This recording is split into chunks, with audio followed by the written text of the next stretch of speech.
Atheist Nomads, episode 385. Methodist Schism begins. The podcast you're about to listen to includes cursing and talking about hoo-haws. Please be advised. Welcome to another episode of Atheist Nomads. I am Dustin, and joining me is Lauren. Hello.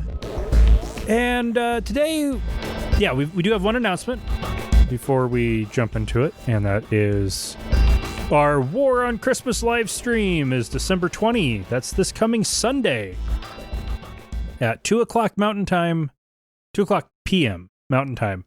If you show up at 2 o'clock a.m. Mountain Time, there's nothing happening. Serves you right. Yeah. You can find it at atheistnomads.com/live. It'll also be posted onto Patreon, and I'll probably send it out on Facebook and Twitter. And if you are subscribed to the YouTube channel, you'll probably see it there. But atheistnomads.com/live is the best, most reliable way to get it. Yeah. And you can leave feedback or messages for us to read. Mm-hmm. Maybe like a holiday greetings to a loved one we can read for you. I know some radio stations do that. We could do that for you. We do that. Yeah. Yeah. And it's the war on Christmas. It's really the war on the war on the war on the war on the war on the war on the war on Christmas. Yes. Which has largely died since Bill O'Reilly left Fox News in shame. So I'm kind of grasping at straws to find stories. If you've got good ones, please send them to me pronto. Yeah, we need those rural town stories about nativity scenes and...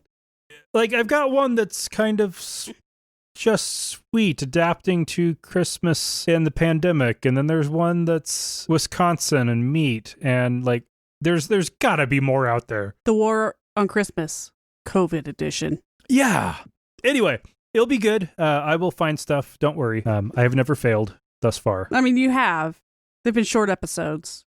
I've never failed at finding stuff for War on Christmas, even when it was jokes about intercapital congressional office staff jokes. I think that was last year. Yeah. Interoffice. Oh, that's capital, right. Yeah. Because I was grasping at straws then, too. Yep. Yeah. All right. So for Dustin Off the Degree, we are going to talk about Hanukkah. It would have been better to have done this last week, since the last during week's... Hanukkah. No. Beginning of? Last week's episode was released on the day of the first night of Hanukkah. Okay. So it would have technically been released outside of Hanukkah. Okay. Since Hanukkah starts at sundown. Okay.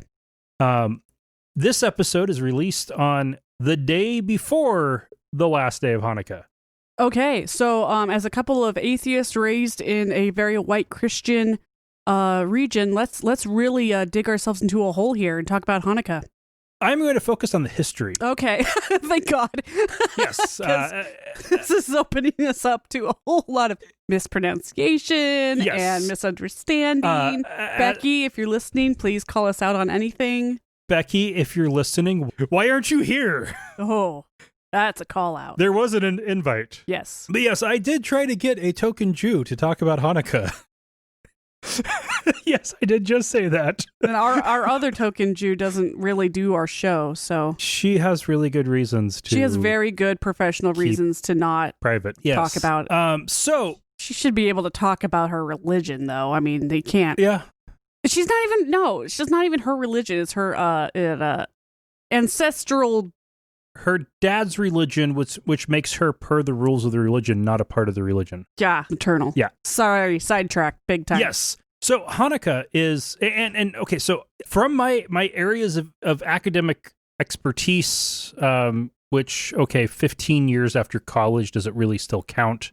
You know how to research. I don't know. But anyway, with a theology degree and history minor, focusing on the history and theology are my favorite parts. When it comes to non-Christian religions, the history is my favorite part. So with Hanukkah, it is a really fascinating one from a historical perspective, because the story that is being generally commemorated by the holiday is a well-documented, definitely happened event in history. Okay, so it's the celebration of something that's real? The overarching major story is something that definitely did happen in history. It is one of the best supported historical events commemorated by a religion as a holiday. So it's more legitimate than Christmas. Definitely. The details of Hanukkah are about as good as any other religious holiday. So made up 600 years after the fact? Yeah.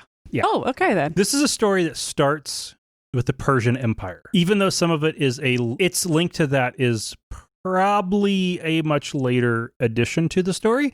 But the Persian Empire decided to allow the Jews to return to Judea and rebuild the temple. The Persian Empire's general policy was having the favor of gods is a good thing. So if you can encourage people to worship their gods, they will be more likely to offer sacrifices on behalf of the emperor. Makes you look good. And they will both be happier with you, and if their gods can help you, their gods will be more likely to help you if you are helping their people worship them. Just loading the dice a little bit. Right. So the second temple, as it is referred to as, the rebuilding of Solomon's temple, even though there was probably never a Solomon, but the second temple was built during the rule of the Persian Empire. Persia had great success in conquering every land they tried to conquer except for Greece. They were never able to more than subjugate Greece, make them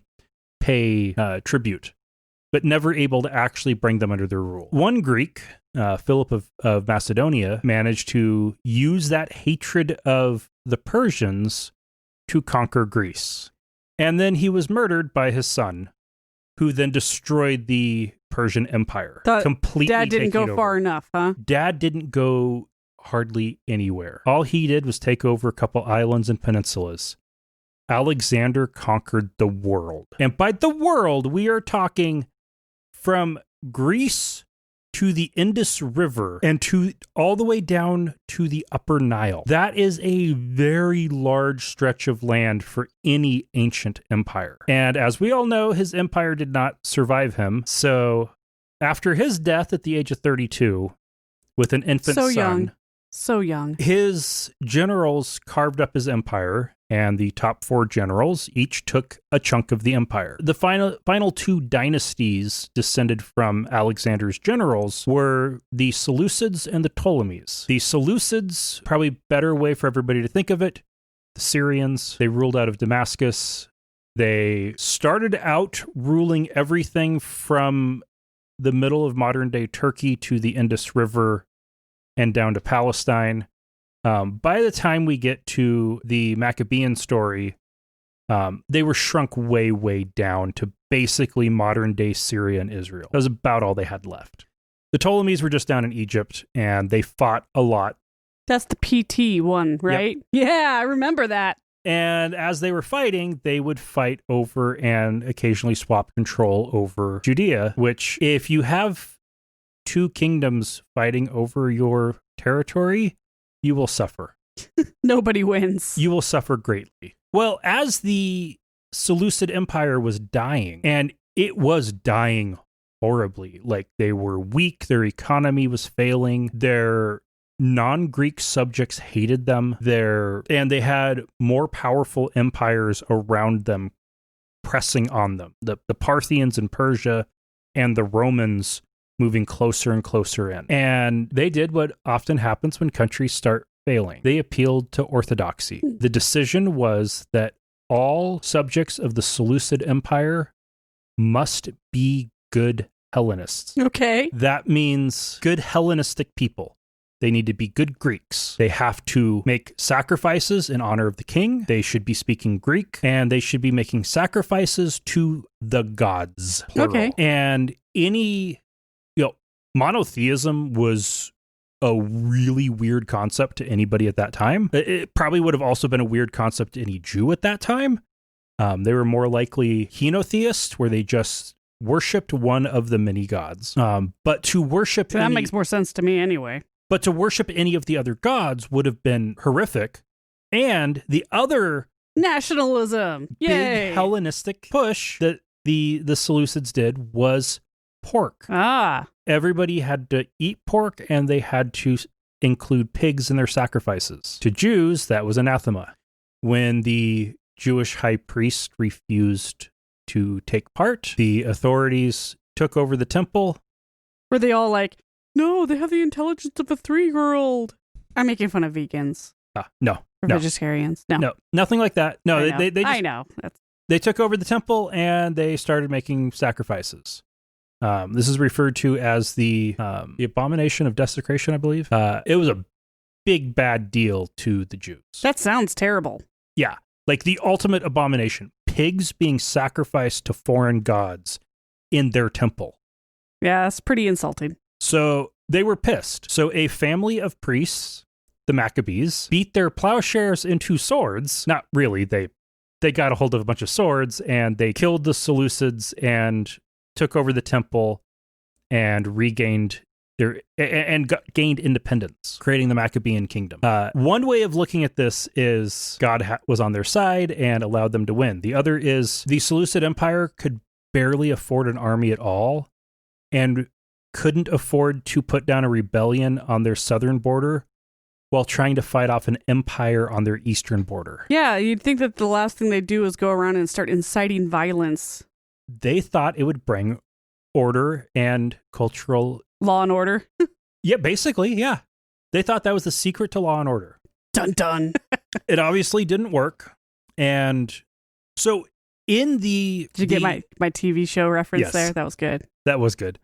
But with the original story from First Maccabees, when they cleared the temple, they tore down the altar because it had been desecrated. Right. And piled up the stones to wait for a prophet to come and tell them what to do with them. Okay. They took new unhewn... That's proactive. Yeah. They took new unhewn stones, set those up, built a new altar, and made pure sacrifices on the altar and lit it with incense and the fires on the altar. And, they put up the tapestries and they rededicated and re-purified the temple. Okay. A process taking 8 days. Okay. Hanukkah is 8 days long. Yes, I kind of figured that was maybe connected, since that was the point of this talk was Hanukkah. Second Maccabees, since there had to be 2 books, starts off with a retelling of First Maccabees. Oh, I hate that. Which includes a new detail about why was it 8 days and why did they pick the day to start that they did. And the answer from Second Maccabees is that when Nehemiah was building the temple, there was fire that had been preserved from the old temple, Solomon's temple, that somebody had saved in a cistern. And that's impressive. 70 years later, they needed to come back and get the old fire to use. And when we're talking like a continuing flame, right? That's what they were hoping to find. And then what they found was the fire was gone, but there was this crazy oil. And so they took the oil, all the oil they could get out of the cistern, and they threw it on the sacrifice on the altar when they got the altar built, and the clouds cleared and the sun shone down and it burst into flame. And so they threw this oil and everything else and it all burst into flame, and the flames lasted for 8 days. That's usually the opposite of what you want to have happen. Yeah. You build a new temple and you set it ablaze. But magical blaze.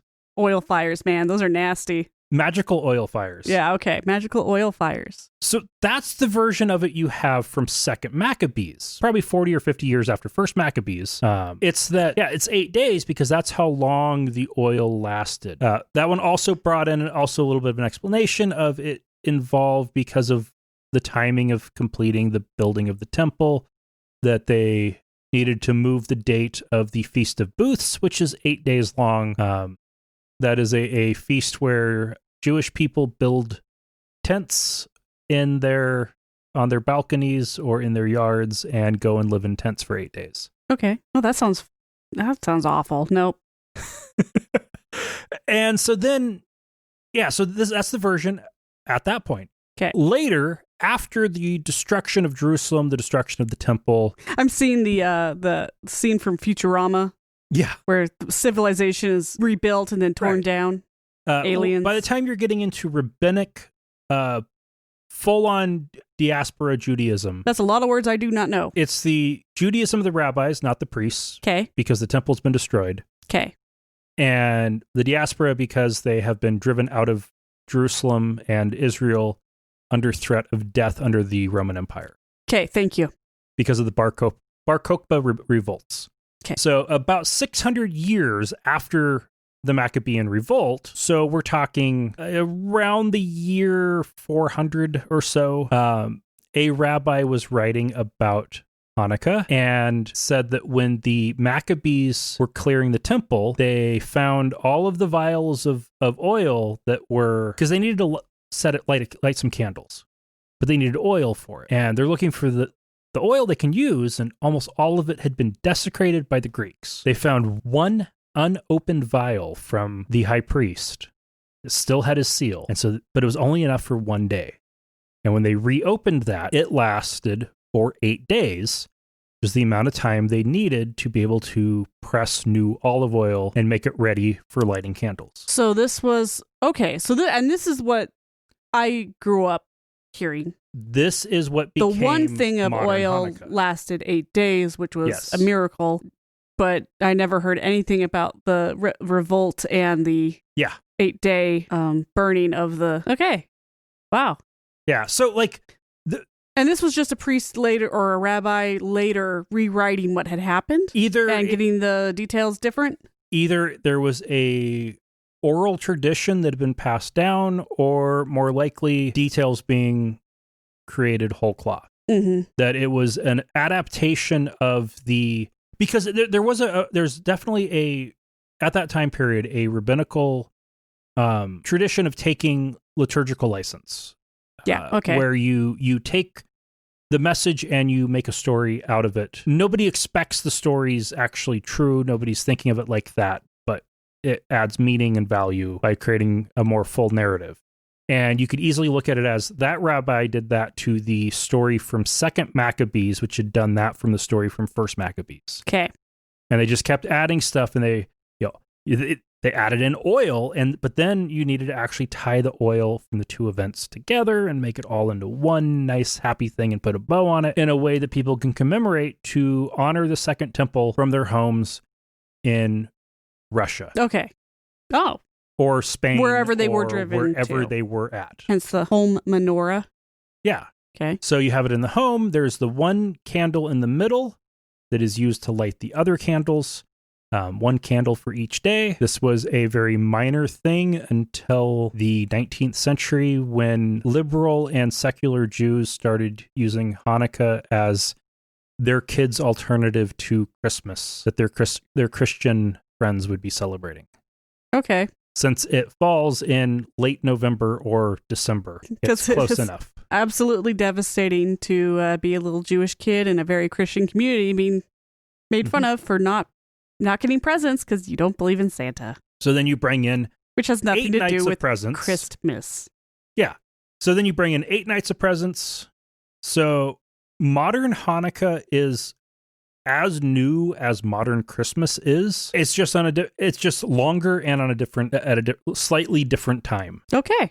Then there was the addition in the 1970s of some Hasidic Jews trying to evangelize Hanukkah by doing large public menorahs, like happened in downtown Boise and like we saw in Playa del Carmen on our honeymoon. And I think just about any major city will have a big menorah somewhere in town. At this point, any city with conservative or Hasidic Jews in the world will have that. And it ends up just being this giant menorah. I like the one in Boise. It's pretty cool looking. Yeah. I've been down to it. I got a free dreidel. Oh, nice. So yeah, that's the Hanukkah story on the history.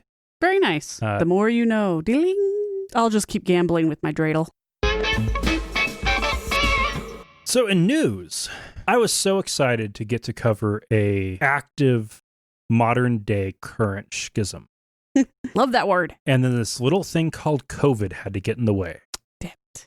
The United Methodist Church was supposed to be torn asunder this summer, but they couldn't hold the meeting to get their holy divorce because of COVID restrictions and trying to be safe and not being assholes. Because Methodists tend not to be assholes about it.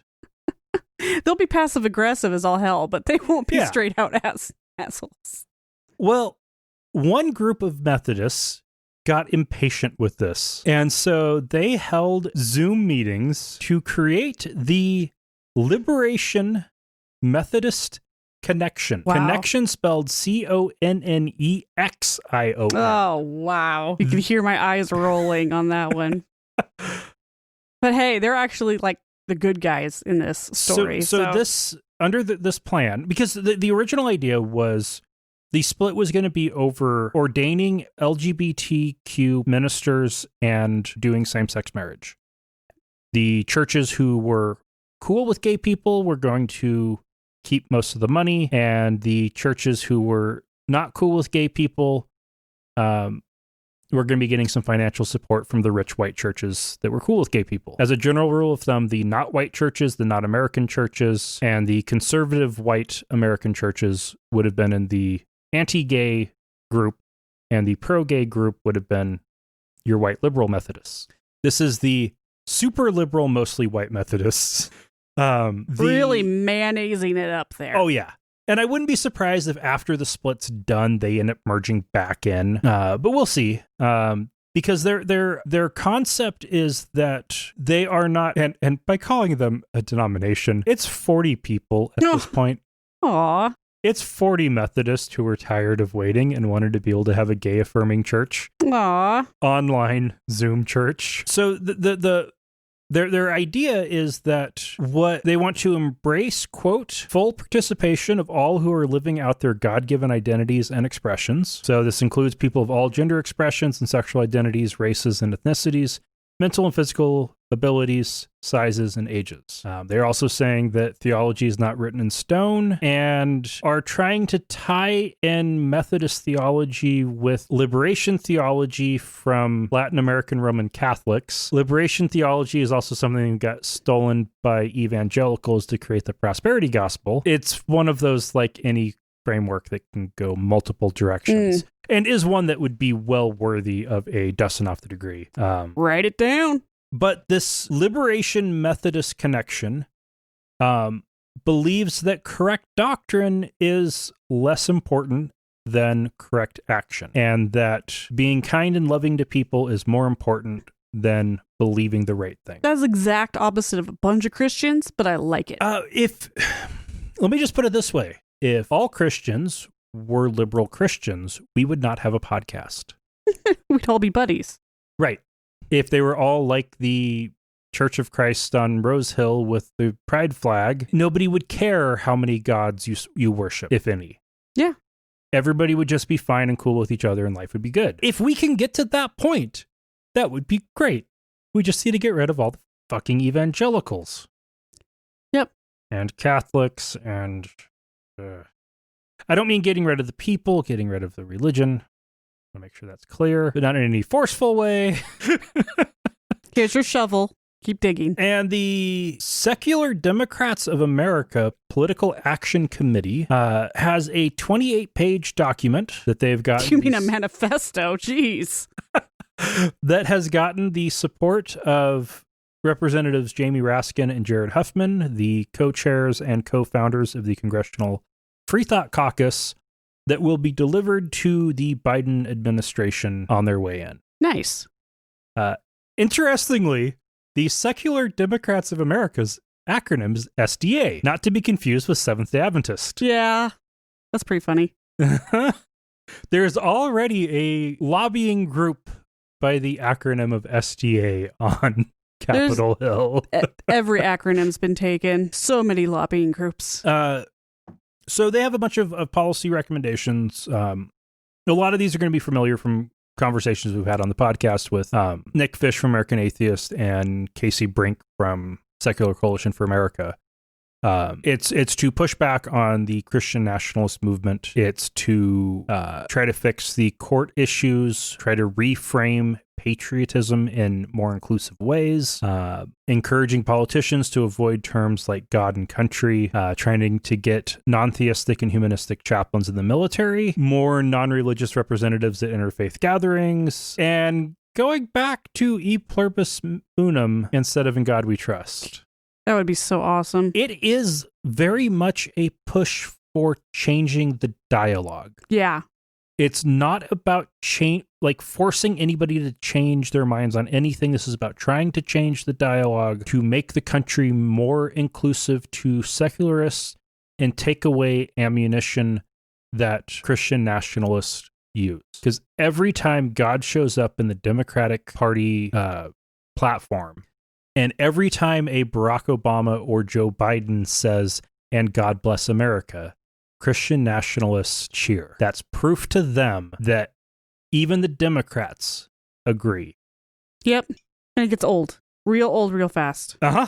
Yeah, like I watched Biden's victory speech, and a lot of it was great. And then he got all religious-y, and that wasn't great. The Supreme Court, which currently has the ideological fulcrum point being Neil Gorsuch.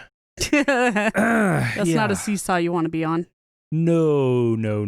At least seems to have settled on something being settled precedent. The case brought before them, or not actually brought before them, the appeal to them that was denied was the case of Box versus Henderson. In this case, Indiana changed their rules to not allow same-sex spouses to be listed on birth certificates the same way that opposite-sex spouses are. Meaning, with a lesbian couple, only the person giving birth can be listed on the birth certificate. That person's even spouse though there is can't. Obviously a spouse, other parent.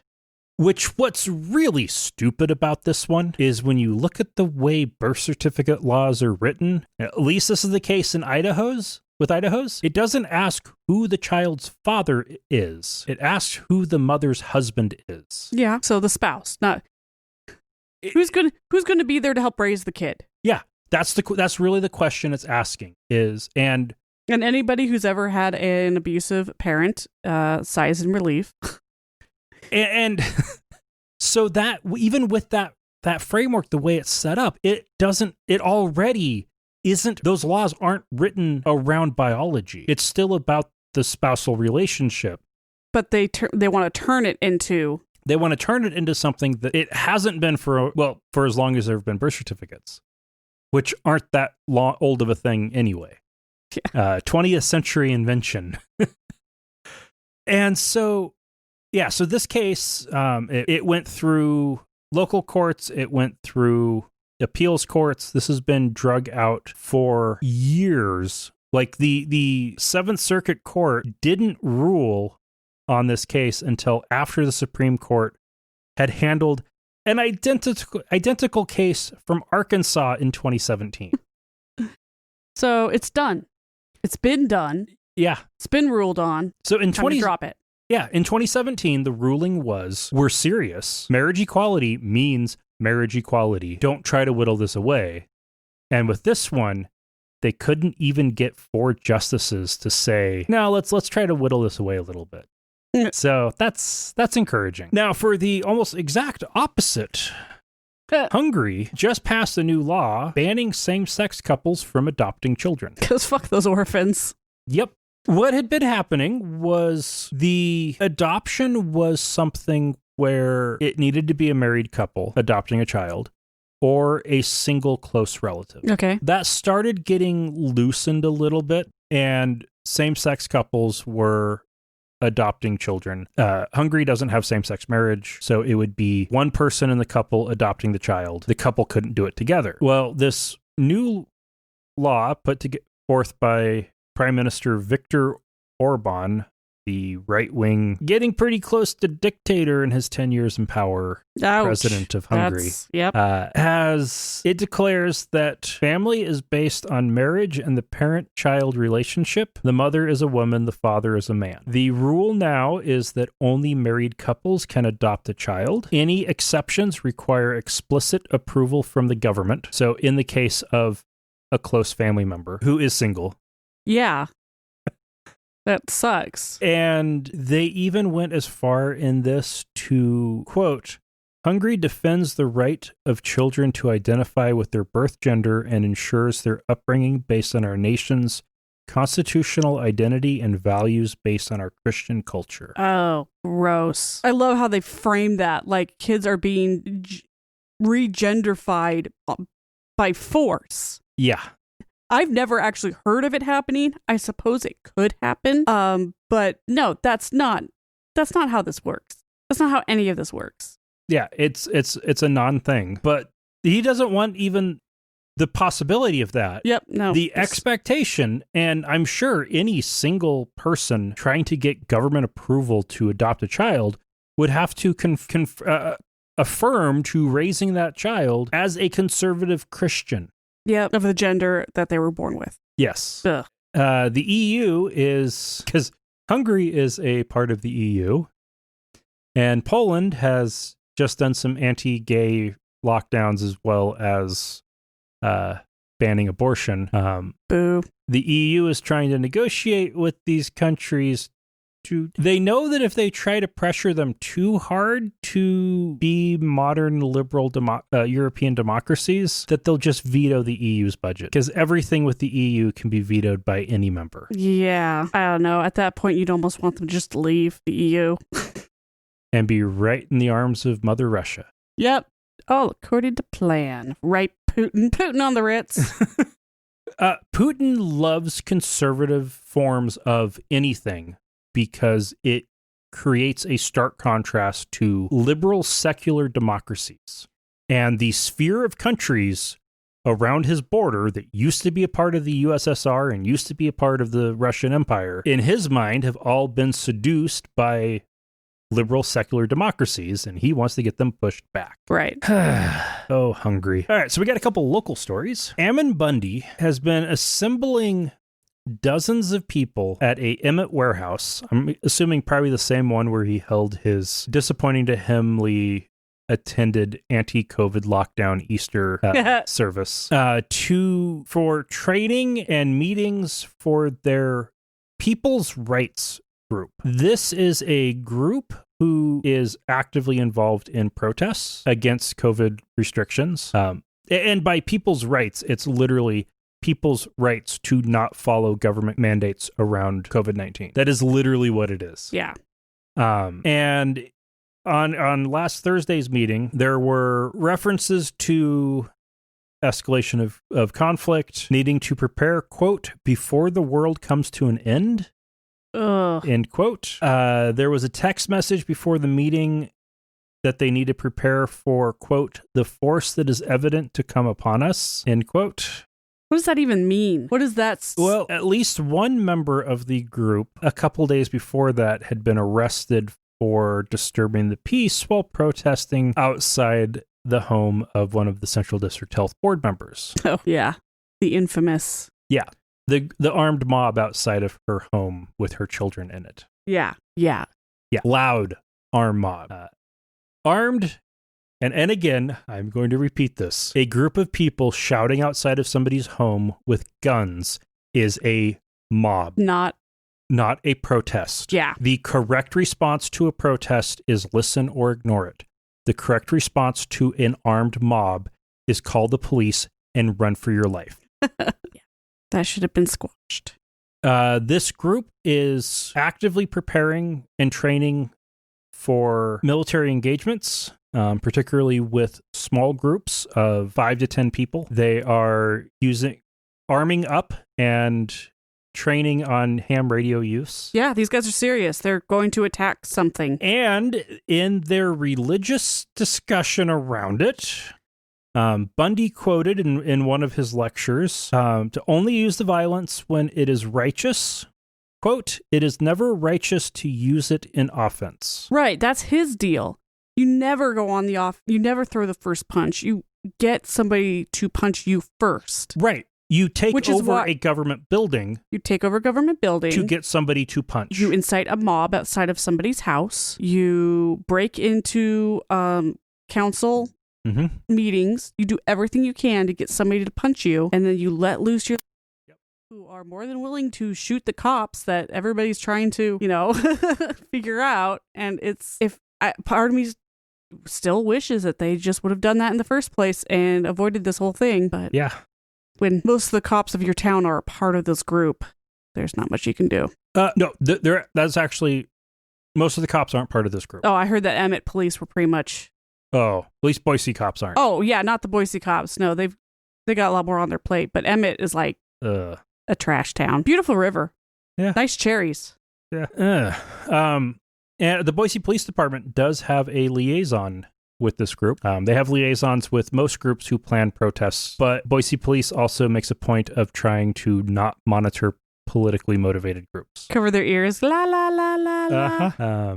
So, yeah, yes. There have been questions. We have talked about, is Bundy behind all of this? Yes. Yep. He is. And the Freedom Foundation is giving him the money for it. Idaho Freedom Foundation is also involved. This next story goes into a lot of that. The protests outside people's homes were people's rights. That was the group doing those. Okay. The protests outside of the Central District Health Department in Boise was Idaho Freedom Foundation, Idaho Health Freedom Network, groups like that. Yeah. With several hundred people showing up. The Central District Health had 2 meetings that got cut short because the police needed to clear the mob, basically. Yeah. And on the 3rd meeting, the vote was a 3-3 tie. And this vote was on taking the public health advisory for the 4 counties under their jurisdiction to a public health order that would have instituted a mask mandate and social distancing mandates and much more strongly encouraging businesses to offer delivery and curbside pickup and stuff like that. Closing the bar, not closing bars, but closing the bar at the bar and dance floors and all of those things. Most of this is already in effect in Ada County and Valley County, so 2 of the 4 counties. Boise County and Elmore County don't have those rules, but outside of Boise, it would have been a strengthening of the... Actually, I think outside of Boise and McCall, it would have been a strengthening of the rules across the entire district. The chair can break ties and chose not to. She chose to let the motion fail. Yep. In the way the vote went down, Boise County's member voted against, Valley County's member voted against, Elmore County's member voted against. Ada County, because it has like 90% of the population of these 4 counties, has 3 members. Okay. They all 3 voted for. Okay, there you go. When you have to fear for your life and property, you... The people voting against, yes, they cited the protests. It works. The angry... Show up with a gun. Angry complaints they were getting, threats to their lives, and also a concern that an order would piss people off and make some people not comply that might with an advisory. If they're not complying by now, they're not going to. The problem is they can't enforce it. The one other point they had on that was not wanting to push people that are on the line over to the anti-mitigation side right before they can get vaccinated. It's just ridiculous. They're being held really hostage by these people, and our government is rolling over for it. Yep. Should show up with vaccines, with guns. And this is all happening while our... You want to take a vaccine? Okay, we're going to protest outside your house and threaten you until you get one. And all this is happening that would be fun. While our hospitals are on the verge of collapse. Yeah, but that's fake news. Or it's unrelated to COVID. Oh my God, these people are just... Well, I went into work for the first time in 5 months, I think. Yeah. And I was there for 2 hours. In that time span, while working on being there to talk to the vendor about COVID testing we're going to be bringing online very, very soon, I took some paper to the shredding bins, and on my way back, had to follow a corpse getting taken to the morgue. By the precautions the people were wearing, pushing the patient, I'm pretty sure that was a COVID patient. Yeah. Yeah, people are dying. It is real. It is not fake. Almost 300,000 people now? Yep. All right. Welcome to America. I also got to see a number on the wall while I was walking into the hospital that that particular hospital has already had 1,000 COVID patients released to home so far. I have never seen a number from the hospital as to how many have died there. They can't. They talk about recoveries. They don't talk about how many have died. You have to get that from the state. Yeah. And yeah. It's scary and depressing. It is. On some encouraging news, a September Pew Research poll on how many people would take the COVID vaccine found 51% would get it. A November study had a number of 60% being willing to get the vaccine. So it went up. Cool. Good. 49% said that they definitely or probably won't get the vaccine. So basically everybody's either for or against. But they did find that almost half of the group who said they would definitely or probably not get it said that they would change their mind if more information becomes available. Only 21% said that they won't get the vaccine, and they're pretty sure that nothing will change their mind. Well, okay. That's typical. According to Dr. Fauci, we're probably going to need 75 to 85% of the population to get vaccinated to stop the pandemic. Okay. So I have friends who have guns. If only 21% of people don't get it, we will probably be okay. And there is more information constantly being released about these vaccines that is comforting. Right. Because, okay, back in September, everybody was skeptical. There was a lot of skepticism, but is Trump going to rush this for the election? And now that we've got 2 vaccines that have gotten FDA approval. They're getting approval in Britain. They're getting EU approval. This is getting really encouraging. Multiple governmental bodies are reviewing these vaccines and saying that they are safe and effective. That should help make more people more comfortable. Yeah. One interesting proposal on how to encourage vaccination is from Representative John Delaney, Democrat from Maryland, who is proposing a bill that would give people a $1,500 stimulus check if they get vaccinated. Yeah, pass that shit. We didn't get the promised stimulus before, so let's get this one. Yeah. This would cost a lot of money. It would cost more than the only round of stimulus checks that has happened. But if it's what it takes to get us to that 80% threshold, if that's what's needed, then that sounds well worth it. Yeah. Plus, it rewards people for doing the right thing at a time where it seems like the people doing the wrong thing is getting the rewards. Yeah. And in Oklahoma, Governor Kevin Stitt, his plan to deal with COVID is fasting and prayer. Oh, that's even worse than Lieutenant Governor McGeechan's decontamination cube. Yep. Yeah. He's encouraging people to just pray about it. He's refusing to do any kind of mask mandates. He's refusing to do, basically anything. And God, it's a nice reminder that Idaho isn't the worst. Right. It's bad everywhere. That shouldn't be comforting, but it is. After what we've already talked about today, it's like, okay, we're not alone in this. The thing that we have that's different is a group of armed idiots that are spreading to the other states. Yeah. They're showing up in Montana now. But Governor Stitt is getting flack from religious leaders, even. A statement from the Reverend Shannon Fleck, executive director for the Oklahoma Conference of Churches, said, quote, "Prayer should be accompanied by a willingness to act," telling him to pray, quote, "about what will happen to us if you don't." Be brave and show all of Oklahoma that your moves towards a show of holiness are not hollow words on a proclamation. Yes. So stop sending thoughts and prayers. Yep. Yeah, we've been saying that for years. Yeah. Stop with the thoughts and prayers. Put on a goddamn mask.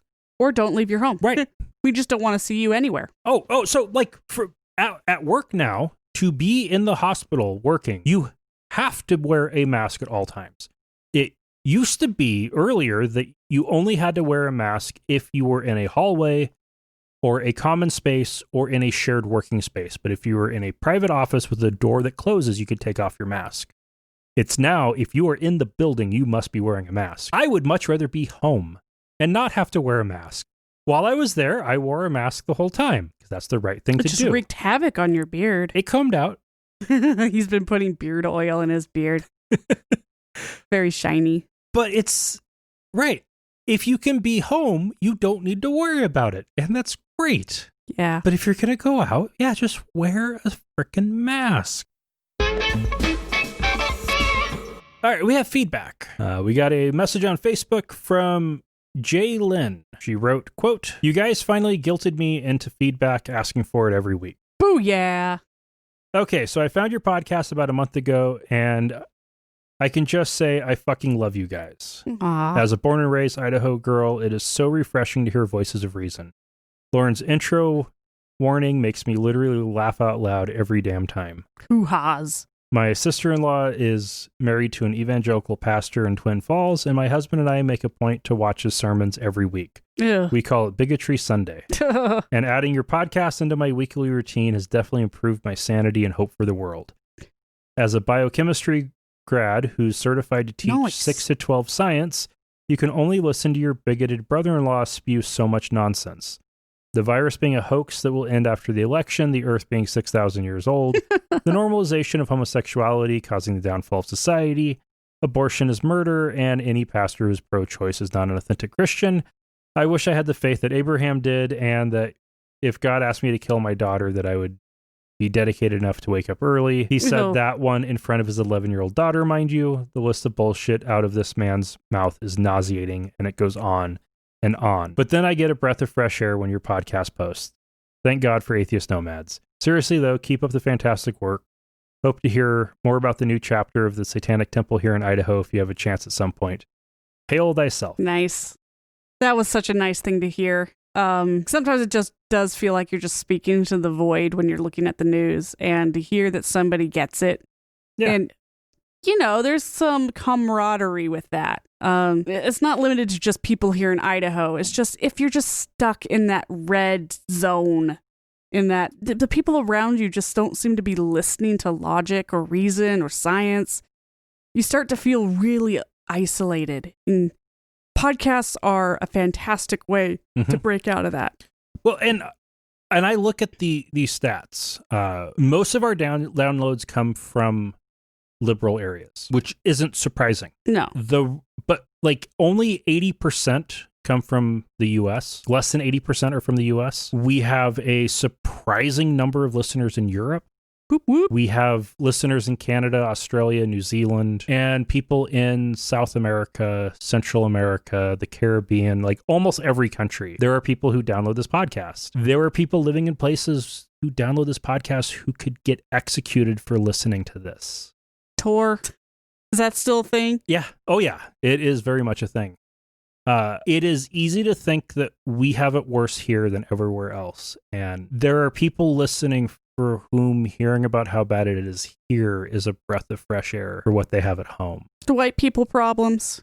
Yeah. But for me, part of it is the frustration that the U.S. was supposed to be the beacon of hope and liberty and secularism for the world. And we are failing. No, terribly. And we need to do better. And we can do better. And the freaking New Zealand is over there just being like, la-di-da, we're so cool. Eating their meat pies and their delicious, delicious meat pies. Teaching their children the Maori language. And anyway, yes. No, I would hate to be in Twin Falls. It smells. That's mostly Jerome, though, the neighboring town with all the dairy. Twin Falls, at least they have a college. At least it's a college town. Got that going for you. Shoshone Falls, amazing. Mm-hmm. But yeah, if you ever, once this COVID thing lifts up, you ever need to jump on over to Boise and say hi. You know, we're open for that someday. And for those of you who aren't all that familiar with Twin Falls, that's where most Chobani yogurt comes from, and Ore-Ida potatoes.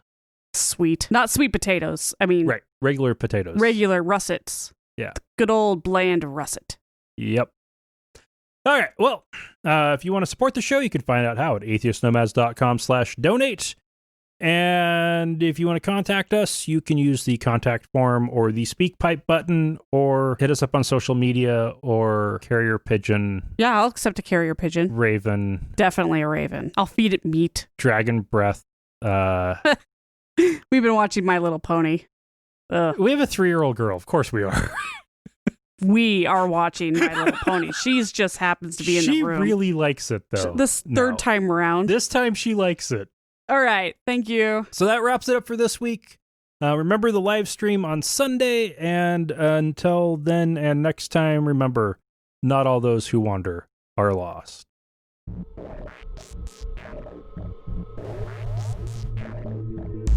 Thank you for listening to another episode of Atheist Nomads. You can find show notes and contact information at atheistnomads.com. Follow us on Twitter at Atheist Nomads, and like us on Facebook at facebook.com/Atheist Nomads. Please subscribe to the show in iTunes, Stitcher, or your podcatcher of choice, and while you're there, feel free to leave us a review.